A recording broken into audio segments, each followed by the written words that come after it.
ॐ शुक्लां भरधरं विष्णुं शशिवर्णं चतुर्भुजं प्रसन्नवदनं ध्यायेत् सर्वविघ्नोपशान्तये। ॐ सहना भवतु सहनौ भुनक्तु सह वीर्यं करभावहै तेजस्विनावधीतमस्तु मा विद्विषावहै। ॐ शान्तिः शान्तिः शान्तिः। अगजानन पद्मार्कं गजाननमहर्निशम् अनेकदन्तं भक्तानाम् एकदन्तमुपास्महे। श्रीमहागणपतये नमः। गुरवे सर्वलोकानां विषजे भवरोगिणां निधये सर्वविद्यानां श्रीदक्षिणामूर्तये नमः। अस्मद्गुरुचरणारविन्दाभ्यां नमः।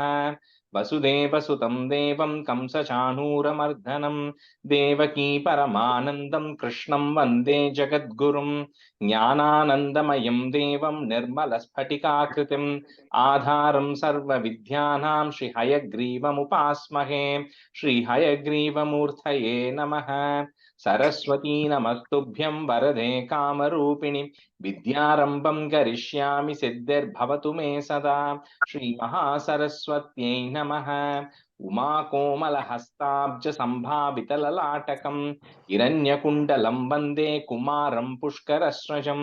வெற்றிவேல் முருகனுக்கு ஹரஹரோஹரா. லோகவீரியம் மகாபூஜ்யம் சர்வரக்ஷாகரம் விபும் பார்வதி ஹிருதயானந்தம் சாஸ்தாரம் பிரணமாம்யகம். சுவாமியே சரணமையப்பா. வாகர்த்தாவிவ சம்பிரக்தௌ வாகர்த்த பிரதிபத்தயே ஜகதः பிதரௌ வந்தே பார்வதி பரமேஸ்வரௌ.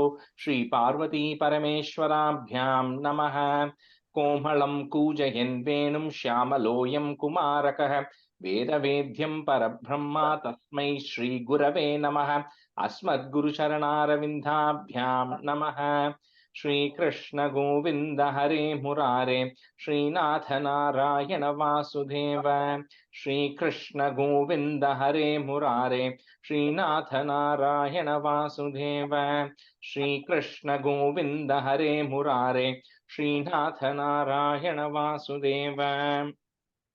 पीताम्बरं करविराजितचक्रशङ्खकौमोदकी सरसिजं करुणासमुद्रं राधासहायम् अतिसुन्दरमन्दहासं वातालयेशम् अनिशं हृदि भावयामि। कृष्णो रक्षतु मां चराचरगुरुः कृष्णं नमस्ये सदा।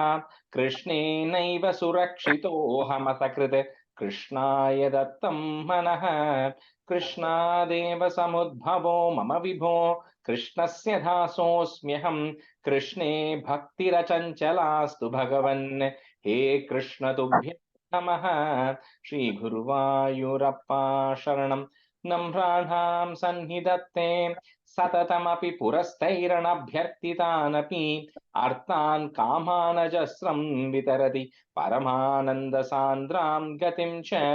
इत्थं निःशेषज्ञो निरवधिकफलः पारिजातो हरे त्वं क्षुद्रं तं शक्रवाटी ध्रुममभिलषति व्यर्थमर्थिव्रजोऽयं। श्रीगुरुवायूरप्पा शरणं श्रीभट्टपादम् अनिशं हृदि भावयामि। वंशी विभूषितकरात् नवनीरदाभात् पीताम्बरात् अरुणबिम्बफलादरोष्टात् पूर्णेन्दुसुन्दरमुखात् अरविन्दनेत्रात् कृष्णात् परं किमपि तत्त्वमहं न जाने। കൈരണ്ടും കൂപ്പി ഞാൻ വീണ്ടുമീറക്കുന്നു നീരാജലോചന നിന്നോടായി. ഏതീനു മഞ്ഞനെ കുമ്പിടേണ്ടാത്തോരു പ്രീതിയിൽ നീ എന്നെ പാലിക്കെന്നായി. കൃഷ്ണ ഹരേ ജയ കൃഷ്ണ ഹരേ ജയ കൃഷ്ണ ഹരേ ജയ കൃഷ്ണ ഹരേ. Good evening, everyone. And thanks for accommodating the class today. Normally I don't change it, but unfortunately this weekend I'm not able to take it because I'm traveling, and we'll cut it to 1 hour because I have to leave. So normally we would have done the Dashakam 1 review, but I'll skip it today in the interest of time, but we will do it next class. We'll do both 1 and 2 together. Okay, all right, so let's get started with Dashakam 2. So today Pratibha Garu, are you on? Venkat Garu, is Pratibha Garu on? Yeah, Radhe Krishna. Yeah, okay. You can be a student, and Bhuvana, you can be a student. Okay, first half. So Dashakam 2 is Bhagavat Rupa Varnanam. So in Dashakam 1, we saw the glory of the Lord. So in Dashakam 2, he's going to talk about the form of the Lord who is in Guruvayur, right? So Guruvayurappan's form and the greatness of the form of the Lord. So not just the description of the form of the Lord, but how great the form of the Lord is, right? That's what Dashakam 2 is. This is, so anytime there is a description of the form of the Lord, like Dashakam 2, 100 and all, will be little tough. It'll have long lines, but it is easily breakable normally. So stanza 1. सूर्यस्पर्धिकिरीटमूर्ध्वतिलक प्रोद्भासि फालान्तरं कारुण्याकुलनेत्रमार्द्रहसितोल्लासं सुनासापुटं गण्डोऽध्यन्मकराभकुण्डलयुगं कण्ठोज्ज्वलत्कौस्तुभं त्वद्रूपं वनमाल्यहारपटल श्रीवत्सरुदीप्रं भजे.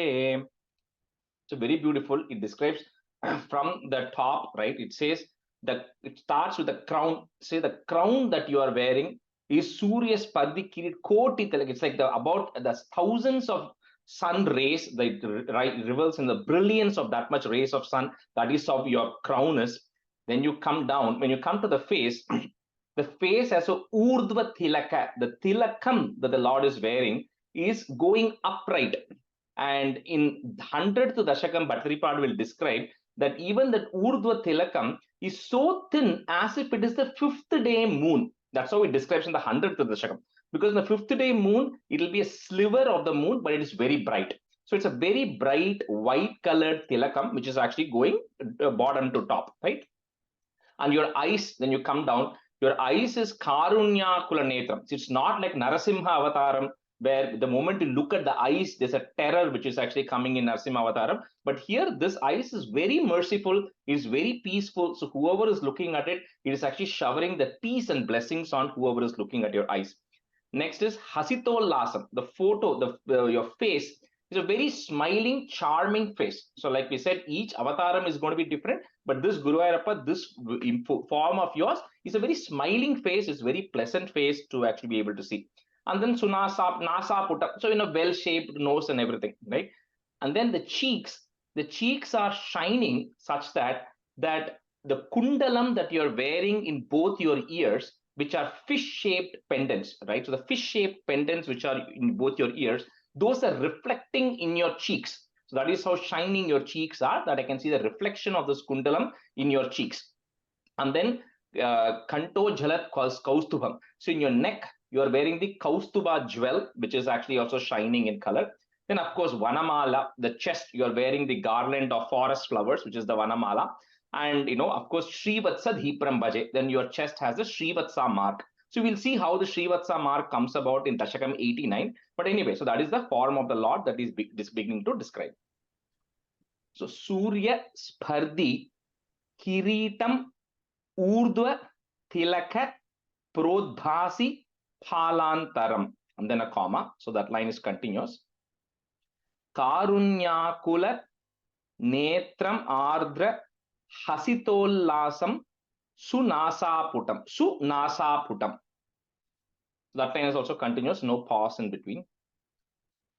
Suryaspardhikiritamurdhvatilaka prodbhasi phalantaram Karunyakulanetramardrahasitollasam sunasaputam. सूर्यस्पर्धि किरीटम ऊर्ध्वतिलक प्रोद्भासि फालान्तरं कारुण्याकुलनेत्रमार्दहसितोल्लासं सुनासापुटम्. सूर्यस्पर्धि किरीटमूर्ध्वतिलक प्रोद्भासि फालान्तरं कारुण्याकुलनेत्रमार्दहसितोल्लासं सुनासापुटम्.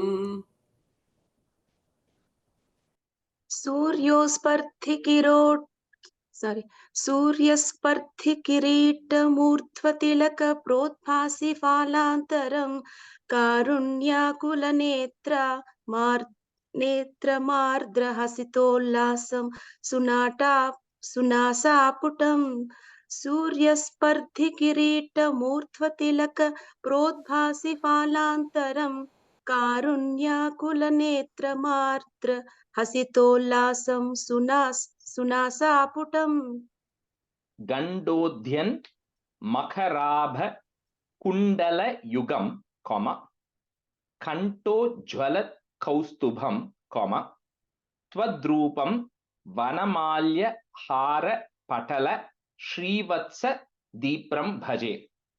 Last line, there is no pause. गण्डोद्यन्मकराभकुण्डलयुगं कण्ठोज्ज्वलत् कौस्तुभं त्वद्रूपं वनमाल्यहारपटल श्रीवत्सदीप्रं भजे.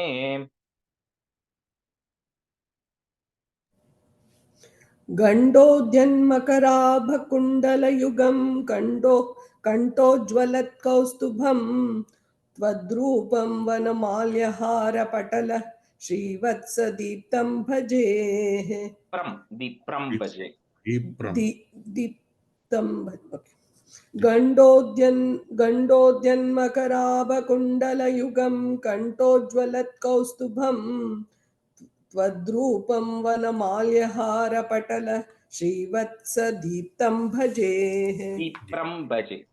In my book, Deeptam, okay. Oh, Deepram is Deepram bhaje. Pram, okay. Deepram. Rajesh, did you say Deeptam Bhaje or Deepram Bhaje? Pram, P-R-A-M, Pram. Thank you. Go ahead, go on. गण्डोद्यन्मकरा वकुण्डलयुगं कण्ठोज्ज्वलकौस्तुभं त्वद्रूपं वनमाल्यहारपटल श्रीवत्सदीप्रं भजेः. And the third line, after Kundala Yugam, there is a pause, okay? Kundala Yugam. After that, there is a comma. Okay. गण्डोद्यन्मकरा वकुण्डलयुगं कण्ठोज्ज्वलकौस्तुभं त्वद्रूपं वनमाल्यहारपटल श्रीवत्सदीप्रं भजेः. Hey is there, right? Last No, but no hey. Just bhaje. Okay. There's Here no it is visarga there. given. This book it is given visarga. Okay. There's no visarga there. Bhaje. Okay. Stanza 2. केह्यूराङ्गद कङ्कणोत्तम महारत्नाङ्गुलीयाङ्कित श्रीमद्बाहुचतुष्क सङ्गद गदा शङ्कारी पङ्केरुहाम् काञ्चित् काञ्चन काञ्चिलाञ्छितलसत् पीताम्बरालम्बिनीम् आलम्बे विमलाम्बुजद्युतिपदां मूर्तिं तवार्तेच्छिदम्. So now you kind of get down in the description of the Lord. So now you come to the 4 arms. So the arms, of course, they are well adorned with ornaments, right? In Gurva, so it says one, it actually has the Keyura is the shoulder ornaments, the one which is there on the shoulder. Then you have the armlets, which are around the arms or the biceps. Then Kankanam is referring to the bracelets. And of course, the rings which are there in the finger, which are all well studded and, jewels are there. Of course, the Chatush Bahu, you have 4 arms, right? Now, the 4 arms are having the Gada, which is referring to the mace, Shankam, referring to the conch, Chakram, referring to the discus, and Padmam, the lotus. So, those are the 4 things, 4 Ayudham of the Lord, which are there in 4 of his arms. And then your waist is, again, Pitambaralambini. So, any time the description of the Lord comes, it's going to start off with your dark gray in color, like we said last time also. And then you're wearing a pitambaram. You're wearing like a yellow color silk kind of, garment at the bottom, which is also tightened or fastened by a band which goes around the waist, which is also yellow in color. And of course, your padam, the feet, like it will come in the 100th Dasakam also, the best part of the Lord's body is the feet. Right, and the feet is also, it's beautiful like the lotuses of it. So this form of yours, which we just described, I'm surrendering to this form of yours, because this form of yours is a refuge for all the sorrows. So I'm surrendering to you. So please eradicate all the sorrows I have. So Keyurangada Kankanottama Maha Ratnanguliyankita. So this is, you can't break that portion, because it's Ratna, Anguliya, Ankita, 3 different words there. So Maha Ratnanguliyankita and then put a plus, and you have to say the second line also together. Srimad Bahu Chatushka Sangata Gada Shankari Pankeruham. Kehurangada Kankanottama Maharatnanguliyankita Srimad Bahu Chatushka Sangata Gada Shankari Pankeruham. केयूराङ्गद कङ्कणोत्तमं महारत्नाङ्गुलीयाङ्कितः श्रीमद्बाहु चतुष्क सङ्गत गदा शङ्खारि पङ्केरुहाम् केयूराङ्गद कङ्कणोत्तम महारत्नाङ्गुलीयाङ्कितः श्रीमद्बाहु चतुष्क सङ्गत गदा शङ्खारि पङ्केरुहाम् केयूराङ्गद कङ्कणोत्तम महारत्नाङ्गुलीयाङ्कित श्रीमद्बाहु चतुष्क सङ्गत गदा शङ्खारि पङ्केरुहाम् केयूराङ्गद कङ्कणोत्तम महारत्नाङ्गुलीयाङ्कित श्रीमद्बाहु चतुष्क सङ्गत गदा शङ्खारि पङ्केरुहाम् Kanchit Kanchana Kanchi Lanchita. So each of that in sound has to come. Kanchi Lanchita Lasat Pitambaralambini. Put a im at the end of that line. Pitambaralambini im, and then a comma. Next line you'll have a malambe, that becomes a alambe.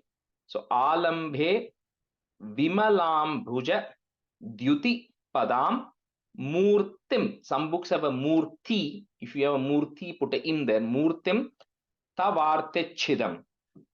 So that line is also continuous. So third line is continuous, comma at the end. Fourth line is also continuous. Kanchit Kanchana Kanchi Lanchita Lasat Pitambaralambini Alambe Vimalam Bhuja Dyuti Padam Murtim Tavarte Chidam.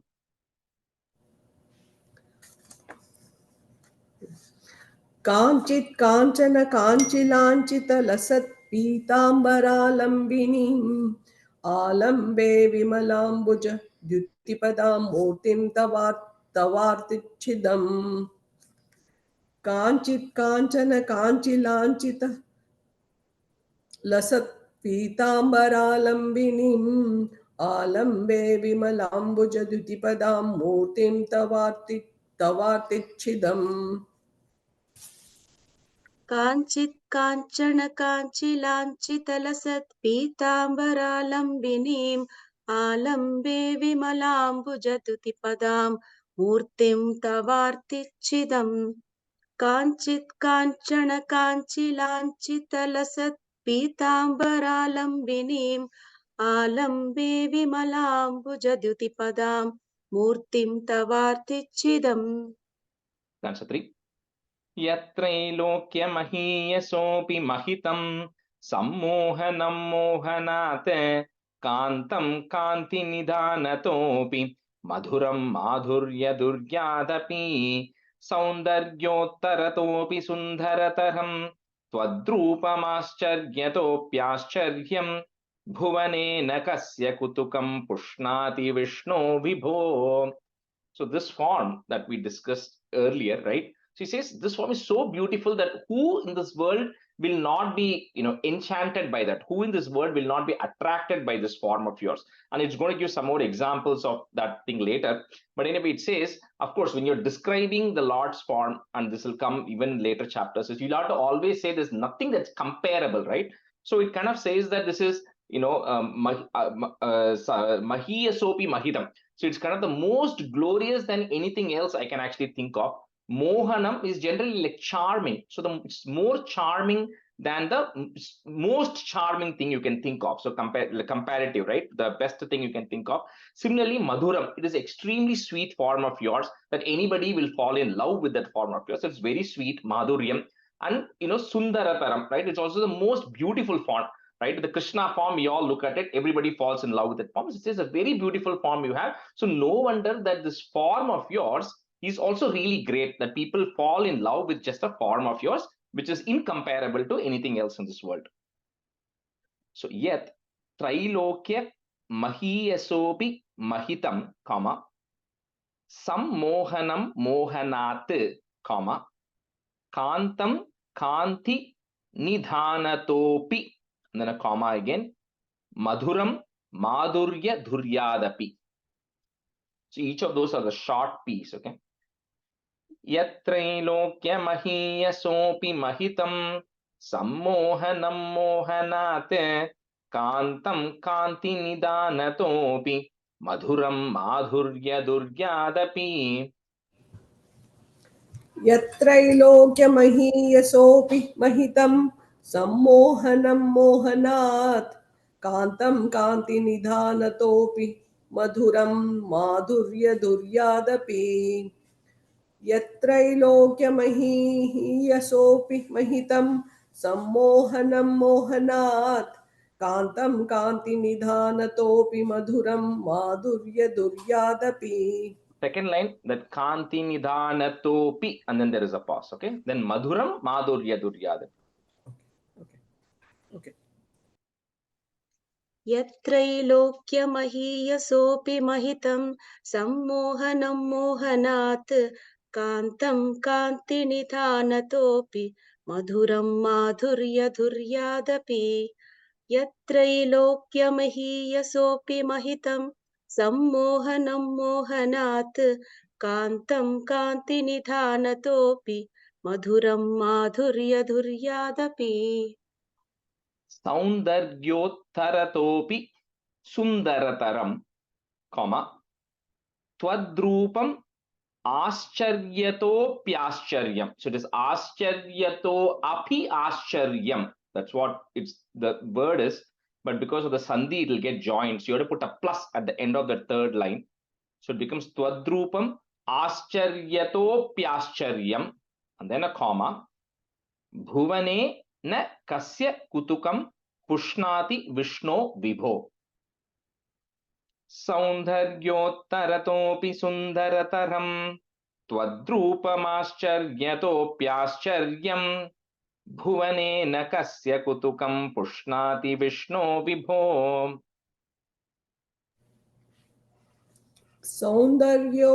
सौन्दर्योत्तरोऽपि सुन्दरतरं त्वद्रूपमाश्चर्यतोऽपि आश्चर्यं भुवनेन कस्य कुतुकं पुष्णाति विष्णो विभो.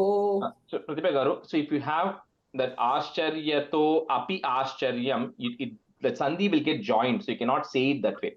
So it becomes Ascharyato-pyascharyam, Pya.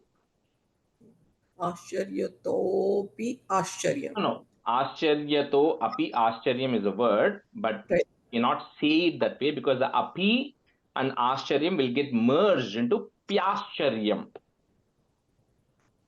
Pya. So that word will be Tvadrupashcharyatopi. Twadrupam Ascharyato-pyascharyam. So there's no P there. There will be no.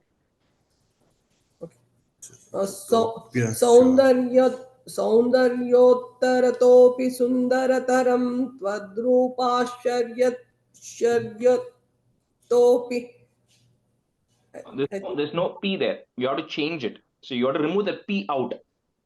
Twadrupam Ascharyato-pyascharyam. आश्चर्यतोऽप्याश्चर्यम्. Yeah. त्वद्रूपमाश्चर्यतोऽयापि आश्चर्यम्. P नहीं है. Okay. त्वद्रूपमाश्चर्ययोऽपि. Twadrupam Ascharyato-pyascharyam. I'll practice. Okay, no worry. Finish the rest of the line, right? Yeah. सौन्दर्योत्तरतोऽपि सुन्दरतरं त्वद्रूपमाश्चर्यतोऽपि आश्चर्यं भुवनं न कस्य कुतुकं पुष्णाति विष्णो विभो. Yeah, just validate, check that, practice it properly. And then there's a comma after that Pyascharya. Okay. Okay. Yeah, I'll do that. सौन्दर्योत्तरतोऽपि सुन्दरतरं त्वद्रूपमाश्चर्यतोऽप्याश्चर्यं भुवनेन कस्य कुतुकं पुष्णाति विष्णो विभो सौन्दर्योत्तरतोऽपि सुन्दरतरं त्वद्रूपमाश्चर्यतोऽप्याश्चर्यं भुवनेन कस्य कुतुकं पुष्णाति विष्णो विभो. Stanza 4. तत्ताधृङ् मधुरात्मकं तव वपुः सम्प्राप्य सम्पन्मही सा देवी परमोत्सुका चिरतरं नास्ते स्वभक्तेष्वपि तेनास्या बत कष्टमच्युत विभो त्वद्रूपमानोज्ञक प्रेमस्थैर्यमयाद चाबलबलात् चापल्यवार्तोदभूत्. She says, so Achyuta, see, Chuti means to change. So Achyuta means somebody who doesn't change, someone who's always changeless, right? So the Achyuta, he says, but this is a pity because he says, your consort, which is Lakshmi Devi, who's the goddess of prosperity, right? So this Lakshmi Devi, when she got married to you, right, she became so attached to this form of yours that, people started saying that she's very fickle-minded. And what he means by that is, it says, she was chirataram naste. She never stays in her devotee's place because she loves you so much that she's always wanting to be with you all the time, right? So she says because of that, her devotees call that she's very fickle-minded person because she cannot make up her mind. She never stays at her own devotee's house, right? And we'll see a very beautiful thing which will come in the 28th Dashakam when the Lakshmi Swayamvaram happens. So when Lakshmi Devi is coming out of the ocean, right? She has to get married. She's walking around with a garland in her hand. She goes around looking who's the suitable person for me to get married, right? And then she goes and everybody's standing, Brahma, Shiva, Indra, all the sages, everybody's standing. And then she goes and compares each one, right? And says each one has a plus, each one has a negative, minus, right? And she says, I want to have the best. And she puts the garland on Narayana, Vishnu who's standing there. But anyway, he says this Lakshmi Devi is very fickle-minded because she loves your form so much, she's always resting in your chest. And she doesn't want to leave your chest and doesn't want to go to her devotee's place. Tattadrung madhuratmakam tava vapuhu, samprapya sampanmayi, sa devi paramotsukha, chirataram naste swabhakteshwapi. Short ear then. तत्ताधृङ् मधुरात्मकं तव वपुः सम्प्राप्य सम्पन्मही सा देवी परमोत्सुका चिरतरं नास्ते स्वभक्तेष्वपि. तत्तादृं मधुरात्मकं तव वपुः सम्प्राप्य सम्पन्मयी सा देवी परमोत्सुका चिरतरं नास्ते स्वभक्तेष्वपि. तत्तादृन्मधुरात्मकं तव वपुः सम्प्राप्य सम्पन्मयी सा देवी परमोत्सुका चिरतरं नास्ते स्वभक्तिष्वपि. The second line after Paramotsuka, there is a comma, okay? Sa Devi Paramotsuka. तत्तादृङ् मधुरात्मकं तव वपुः सम्प्राप्य सम्पन्मयी सा देवी परमोत्सुका चिरतरं नास्ते स्वभक्तेष्वपि. तत्तादृङ् मधुरात्मकं तव वपुः सम्प्राप्य सम्पन्मयी सा देवी परमोत्सुका चिरतरं नास्ते स्वभक्तेष्वपि. Tenasya bata kashtam achyuta vibho, twadrupa manognyaka, nyas on manognyaka and put a plus, prema stairya mayad achapala, prema stairya mayad achapala balat. You'll have a ich there, you'll have a ich and then a cha. You remove that ich and put a it, th, it and then a comma. Chapala balat, comma. Chapalya Vartodabhut. Tenhasya bata kashtamachyuta vibho Twadrupamanognaka premastairyamayada chapalabalat Chapalyavartodabhut. तेनास्याबत कष्टमच्युत विभो त्वद्रूपमानोज्ञक प्रेमस्थैर्यमयात् अचापल बलात् चापल्यवार्तोद्भुत Vartodabhut. वार्तोदभूत् तेनास्याबत कष्टमच्युत विभो त्वद्रूपमानोज्ञक प्रेमस्थैर्यमयात् मयात् Mayad achapala.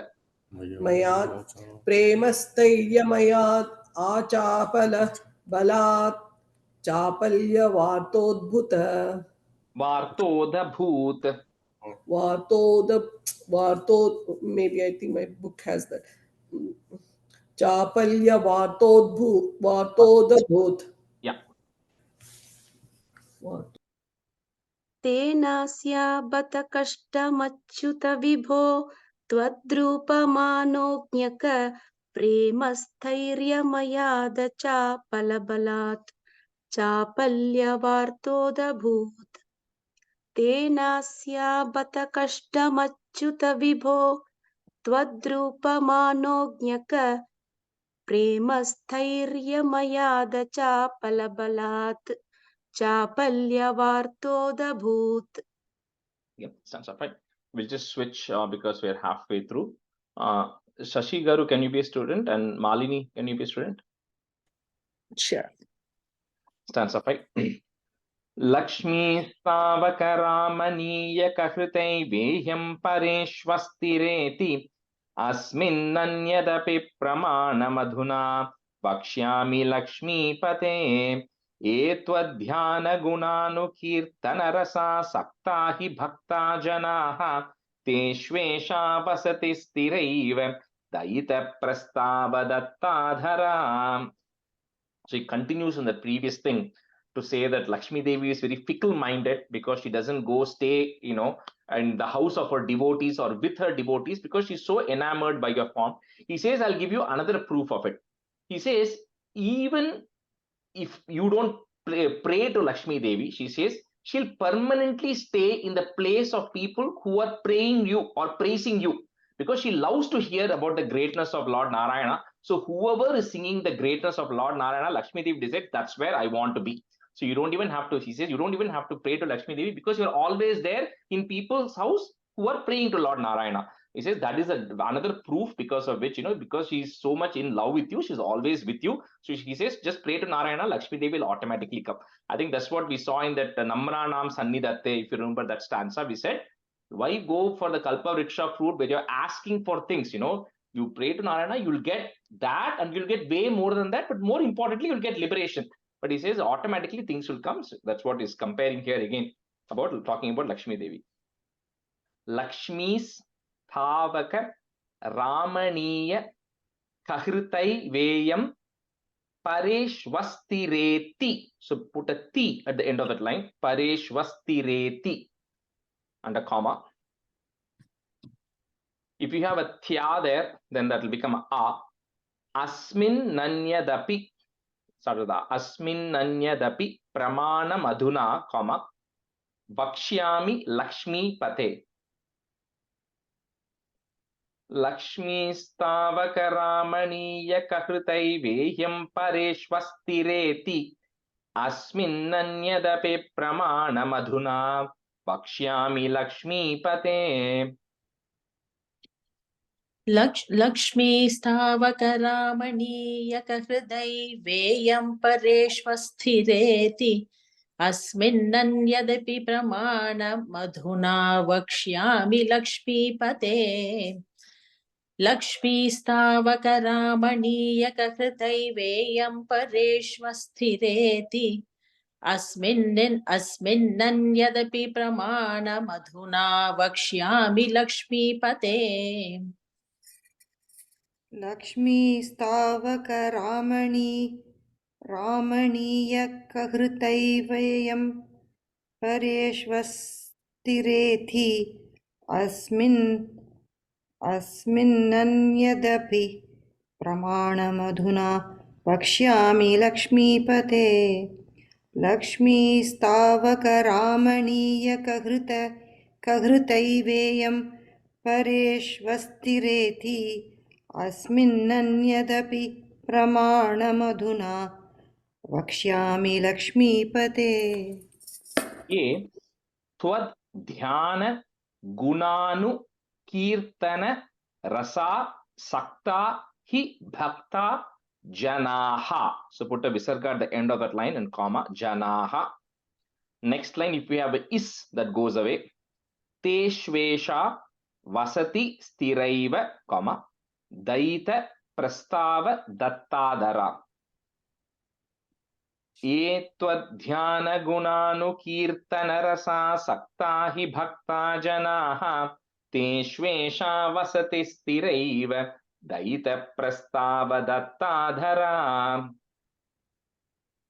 ये त्वध्यानगुणानुकीर्तनरसा सक्ता हि भक्ता जनाः तेष्वेषा वसति स्थिरैव दयितप्रस्तावदत्तादरा ये त्वध्यनगुणानुकीर्तन ध्यान ओके एत्वध्यानगुणानुकीर्तनरसा सक्ता हि भक्ता जनाः तेष्वेषा वसति स्थिरैव दयितप्रस्तावदत्तादरा एत्वध्यानगुणानुकीर्तनरसा सक्ता हि भक्ता जनाः तेष्वेषा वसति स्थिरैव दयित प्रस्तावदत्तादरा एत्वध्यानगुणानुकीर्तनरसा सक्ता हि भक्ता जनाः तेष्वेषा वसति स्थिरैव दयित प्रस्तावदत्तादरा. Fourth line, the comma is after stiraiva. Stiraiva, comma daita prastavadatadara. Okay. Stanza 6.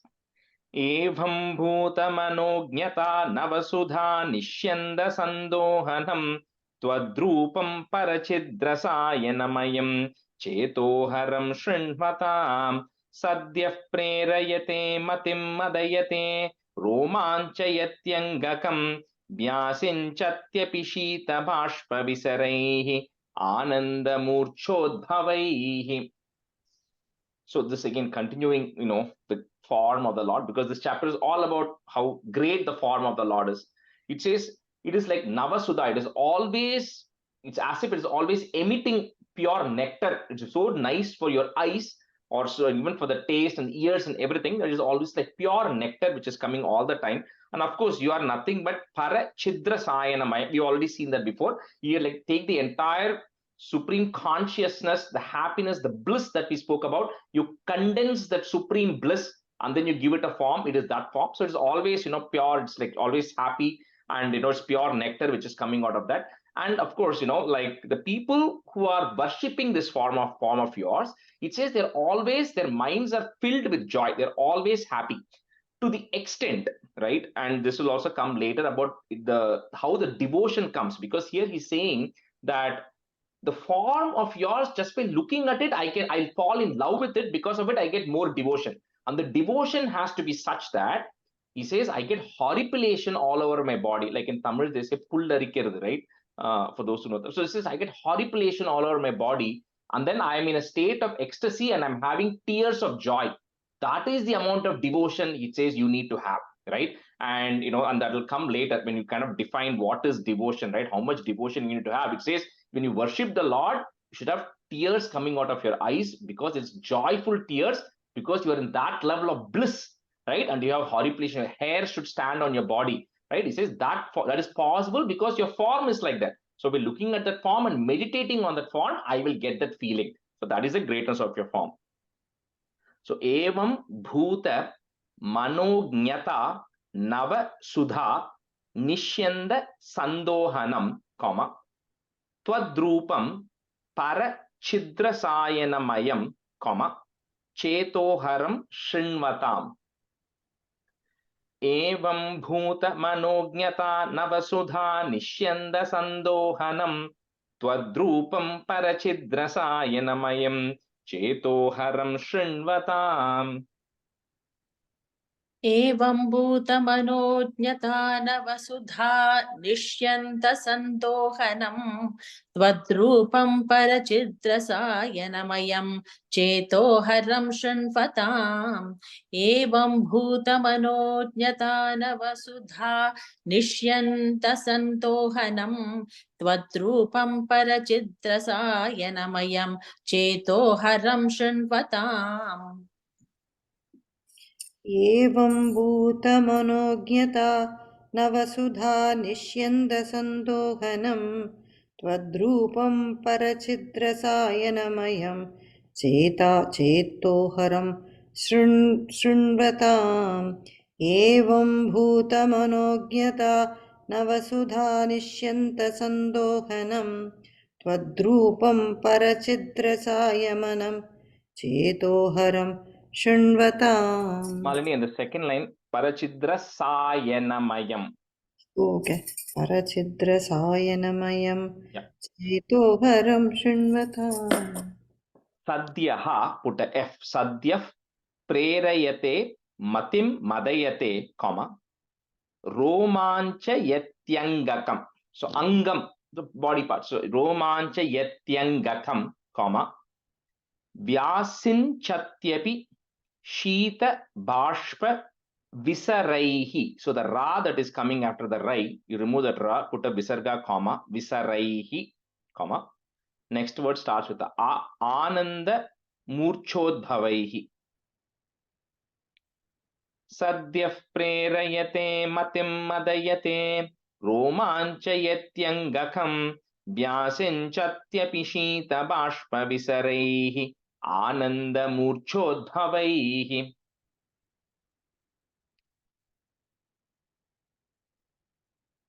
Oh, Shashikar, you're on mute.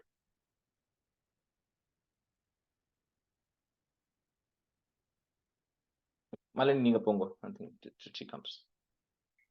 Sadhyaf prerayate matim madayate romanchayatyangakam vyasin chatyapisha shita bhashpa Visaraihi. Yeah. Visaraihi Anandamurchodbhavaihi Sadhyaf prerayate matim madayate romanchayatyangakam Vyasin chatyapi shita bhashpa Visaraihi Anandamurchodbhavaihi. Sorry, I was chanting on mute. Sorry No worries, about that. no worries. Okay. Sadyaf prerayate matim madayate romanchayatyangakam vyasinchatyapi shita vashpavisaraihi anandamurchodbhavaihi. Third line after Madayate, there is a comma, okay? Okay. Sadyaf prerayate matim madayate romanchayatyangakam vyasinchatyapi shita vashpavisaraihi anandamurchodbhavaihi. Stanza 7. Evam bhutataya hi bhaktya yogasya yogatpayat karma jnana mayad bhrushottamataro yogishware ghiyate saundaryaika rasatmake tvayi kalu prema prakashatmika bhaktihi nishramameva vishwapurushair labhya rama vallabha. So Vallabha is one. Is a like a, one who adores you, right? Your consort. So Rama Vallabha is a consort of Lakshmi. So the next couple of stanzas, Madhripad is kind of comparing, and there's a more detailed explanation of this coming later, right? About the Bhakti Yoga, Karma Yoga, Jnana Yoga, and why Bhakti Yoga is better and all that. But he's giving a quick summary here. So he's saying, this it is said by the sages, said by everybody else, that that the Bhakti Yoga is the easiest form for liberation compared to Jnana Yoga and Karma Yoga. He'll explain more later, but in this stanza he's saying is because that the devotion which is actually coming because of pure love, right? And so not because, devotion coming out of fear or anything else. By looking at you, I get pure love. And in that pure love, I'm getting so much devotion towards you. So that kind of devotion which comes out of pure love by looking at you, he says is way superior to the Karma Yoga or the Jnana Yoga. That is the other means of liberation also. And they'll continue further, but that is the essence of what he's saying here, right? That the intense love which comes to you comes towards the Lord, and that which then results in more devotion, he says, is more superior than Karma Yoga, Jnana Yoga. Evam bhutataya hi bhaktya bihito, yogas sa yoga dvayat, karma jnana mayat brishottamataro, yogishwarair गीयते. एवं भूततया हि भक्त्या विहितो योगस्य योगद्वयात् कर्म ज्ञानमयात् भृशोत्तमतरो योगीश्वरैर्गीयते. एवं भूततया हि भक्त्यभिहितो योगस्य योगद्वयात् कर्म ज्ञानमयात् भृशोत्तमतरो योगीश्वरैर्गीयते. एवं भूततया हि भक्त्यभिहितो योगस्य योगद्वयात् कर्म ज्ञानमयात् भृशोत्तमतरो योगीश्वरैर्गीयते.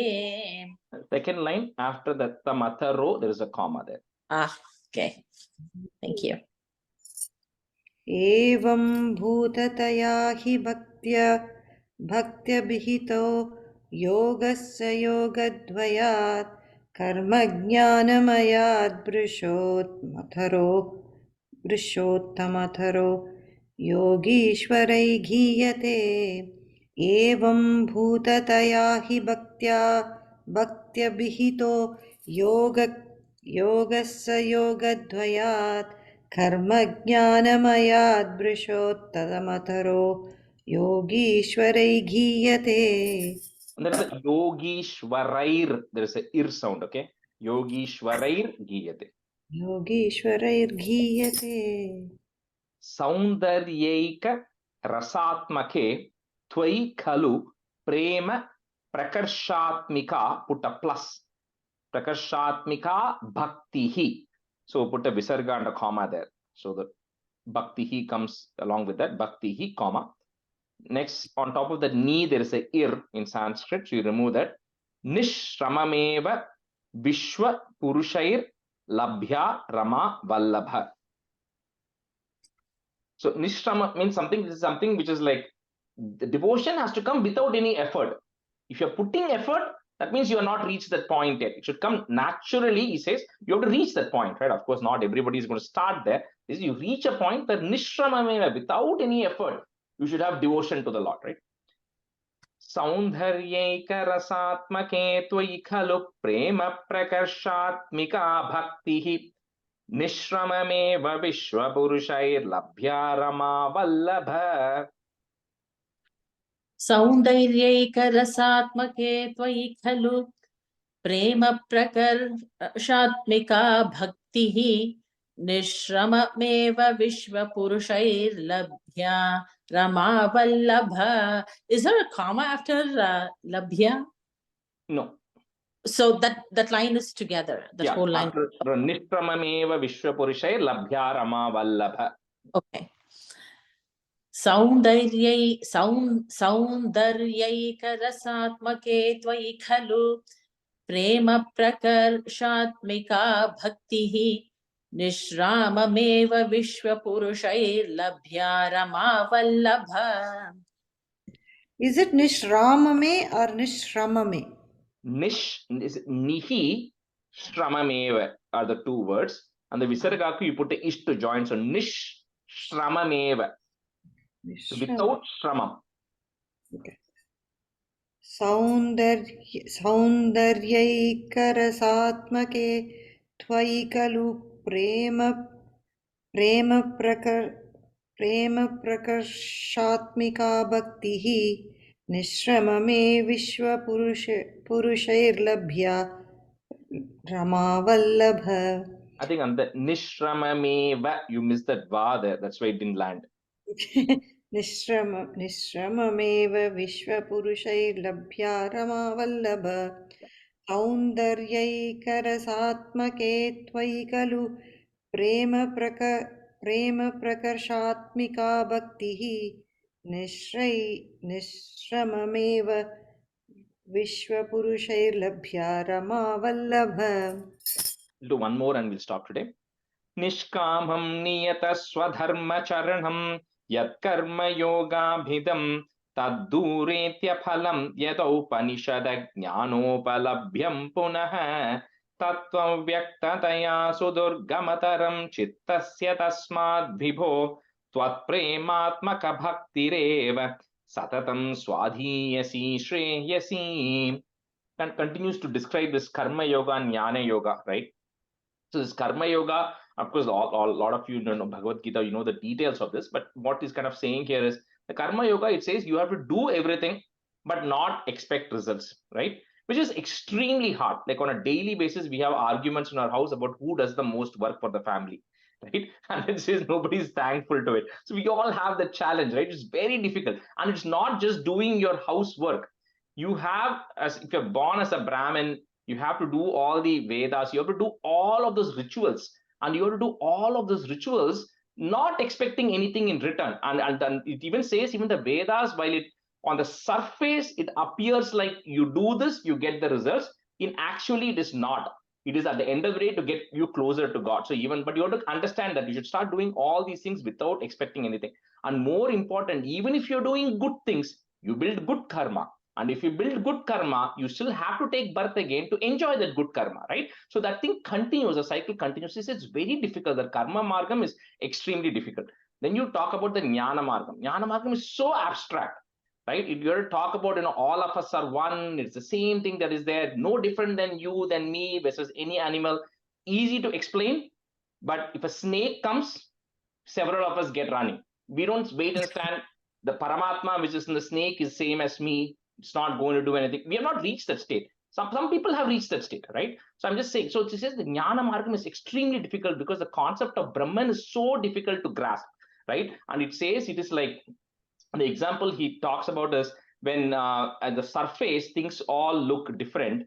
And the example he gives is when a woman is loving a guy, or guy loves a woman, doesn't matter. When the person wears different color clothes every day, it doesn't matter. The love is for the person, not for the clothes the person is wearing, right? So you wear a blue color, they still love the person. You wear green color, you're still loving, right? When you're dating. So he says, Brahman, you have to understand things like that. Everything might look different, but they're all the same, which is all very difficult to understand. So he says all of this karma margam, jnana margam is all very complicated. He says bhakti margam, which comes very easy, like in previous answer, nishramameva, it will come very easily to you, and it is also very sweet, right, and easy to do. He says that's why that is shreyasi. Yes, that's why the bhakti margam is more shreyas than the jnana margam or the karma margam. Doesn't matter, you can choose any margam you want. He's just saying it is easier compared to the jnana margam or the karma margam, right? So nishkamam niyata swadharma charanam, comma, yat karma yoga bhidam, comma, tad duretya phalam yadaupanishada jnanopalabhyam punaha. The second line, there's no pause. Nishkamam niyata swadharma charanam yat karma yoga bhidam tadduretya phalam yadaupanishada jnanopalabhyam punaha. निष्कामं नियतस्वधर्मचरणं यत्कर्मयोगाभिधं तद्दूरेत्यफलं यद उपनिषद् अज्ञानोपलभ्यं पुनः. So on the second line, yada upanishada, that becomes one word. Yada upanishada jnanopa. Okay. निष्कामं नियतस्वधर्मचरणं yat karma yoga bhidham daddhuretya phalam yadaupanishad, right? Yadaupanishad. Okay. Yadaupanishada jnanopalabhyam punaha. Yep. You want me to read again or are you okay? You got it. Yeah, just Thank remember the word Upanishad. Yeah. Yada Upanishad. So Yadaupanishad. Okay. निष्कामं नियतस्वधर्मचरणं यत्कर्मयोगाभिधं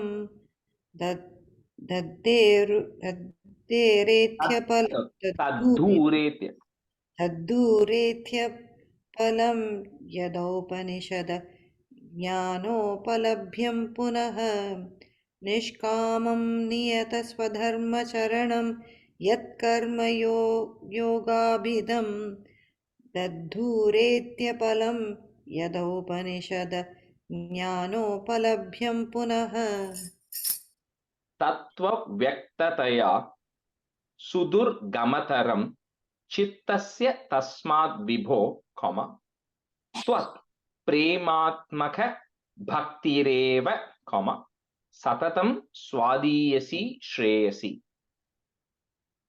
Tattva Vyaktataya Sudurgamataram Chittasya Tasmad Vibho, Twat Prematmaka Bhaktireva, Satatam Swadhiyasi Shreyasi.